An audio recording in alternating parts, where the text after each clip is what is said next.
Banff Sunshine is an anomaly amongst the Banff resorts, receiving an impressive 925 centimeters average snowfall each year, double that of nearby Lake Louise. The resort has 3,358 acres of skiable terrain and a respectable 1,070 of vertical. The stats indicate mostly intermediate terrain, which we think is accurate, and positions this resort well for beginners, families, and intermediate skiers looking to build skills. Advanced skiers will still find plenty of trails and trees to stay entertained at Sunshine. If you're not staying on mountain, then your day will start with a gondola ride up to the base village, which can take some time during busy periods. There is a small learning area at the base, but beginners will find plenty of gentle greens that are perfect for learning the basics. There are intermediate and advanced trails on all three peaks, allowing experienced skiers to roam the resort.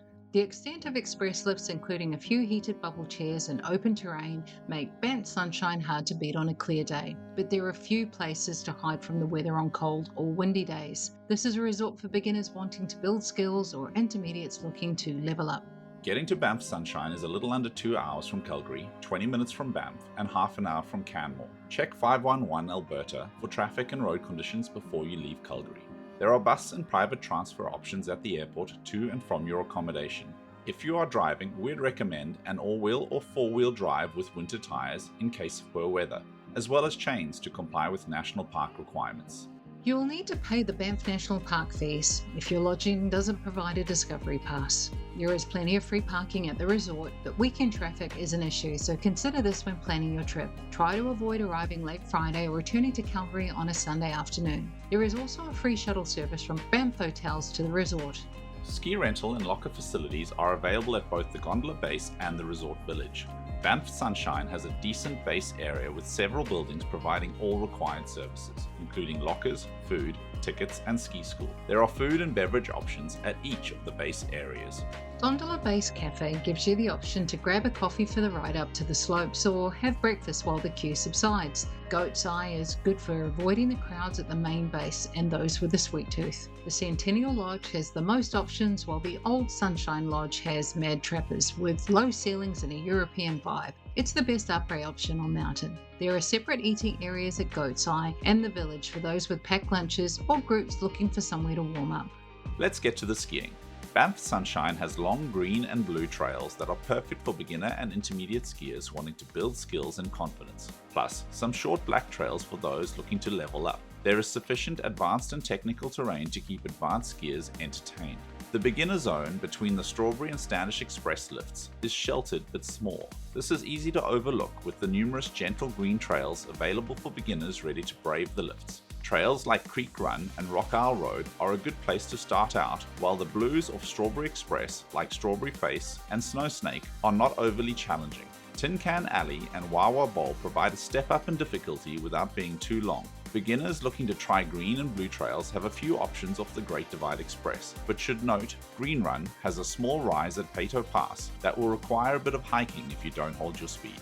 We didn't locate any adventure zones for kids, but Roller Coaster just above the gondola mid-station provides a gentle tree trail that's a bit of fun. For the intermediate skier, the blue trails off Standish Express and Wawa are decent length trails with varying pitches, great for building skills and confidence. The longer black trails off Standish are not overly steep, perfect for working on technique, while the short ones are steep enough to develop skills without a big commitment. On Lookout Mountain, World Cup Downhill and South Divide provide longer blue trails, while black trails like Ecstasy and South 205 are good for those looking to level up. The blue trails off Goat's Eye Express are long with some good changes in pitch, although sections of Sunshine Coast and Scapegoat are traversing tracks and can get crowded. Advanced skiers will find trails, trees, and bowls all across the resort, but the Lookout Mountain trails like Standish Face and the Shoulder tend to be fairly short with a green or blue run out back to the lift. Trails like Birdcage and Shaken Not Stirred off Wawa Quad are a little longer but still relatively short. Goat's Eye has the longer and more technical terrain, some of it requiring a short hike to access. Trails like U First and Glade Runner have consistent steep pitches, while expert trails like Freefall and Wildside are worth a look. There is some great tree skiing in this area like Goat Chicken Glade. For the truly adventurous expert with the required gear, Delirium Dive and the Wild West provide some gnarly terrain, but we'd recommend going with a guide or someone familiar with these areas.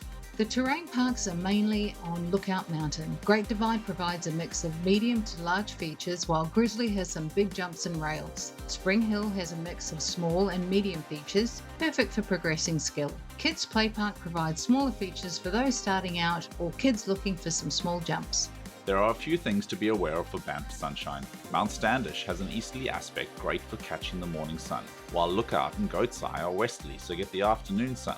The upper mountain areas are exposed, which is great for soaking up the sun on cold winter days, but when windy, the mid-mountain valley is the only place to hide. When visibility is low, finding your way down from the top of Great Divide and Standish Express can be tricky. In the spring, the snow at the top of Goat's Eye and Lookout can be sunbaked, so worth waiting a few hours for it to soften up. The more northerly aspect of the trails under Goat's Eye Express means they tend to hold up better in warmer weather.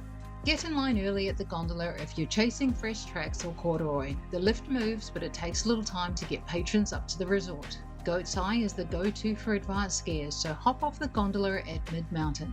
Angel and Standish lifts can be busy at times, while TP Town Express tends to avoid the crowds. Wawa Quad is a slow fixed grip. The conveyor loading does let it run faster, but there can be queues at the base of this lift.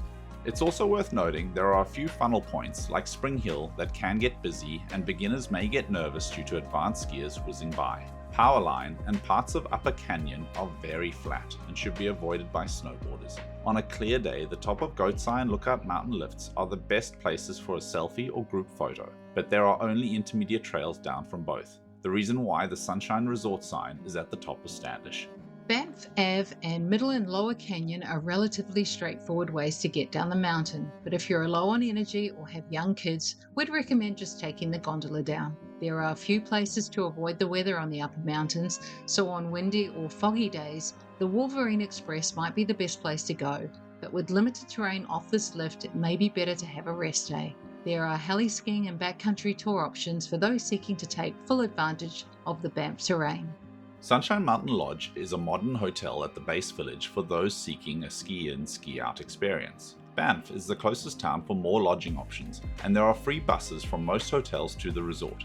Canmore provides a greater variety of options to suit most budgets, but a car is recommended if you're staying in Canmore. Banff is the larger town, but both have plenty of restaurants and shops, including supermarkets. There are day trip activities to Athabasca Glacier and the Columbia Skywalk, as well as ice walks or hot springs for rest days or a break from skiing.